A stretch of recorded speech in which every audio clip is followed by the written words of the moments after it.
Doctor साहब के भयो भाइ? डाक्टर साहब तपाईँले छ नि नदुखाइकन दाँत निकाल्न सक्नुहुन्छ? थट लठुवा। त्यस्तो पनि डाक्टरलाई सोध्ने कुरा हो? एमबीबीएस गरेको एमबीबीएस 10 वर्ष त भइसक्यो मैले डाक्टर पोस्टमा आएर बसेको।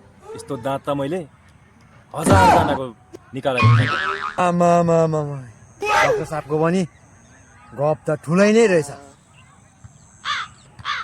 त्यस्तो दाँत छ नि म पनि नदुखाइकन निकाल्न सक्छु। साला डाक्टरलाई आएर यहाँ गफ दिन्छ। कसरी निकाल्न सक्छौ तिमीले? लु निकालेर देखाउ त। यसरी निकाल्न सक्छु डाक्टर साहब।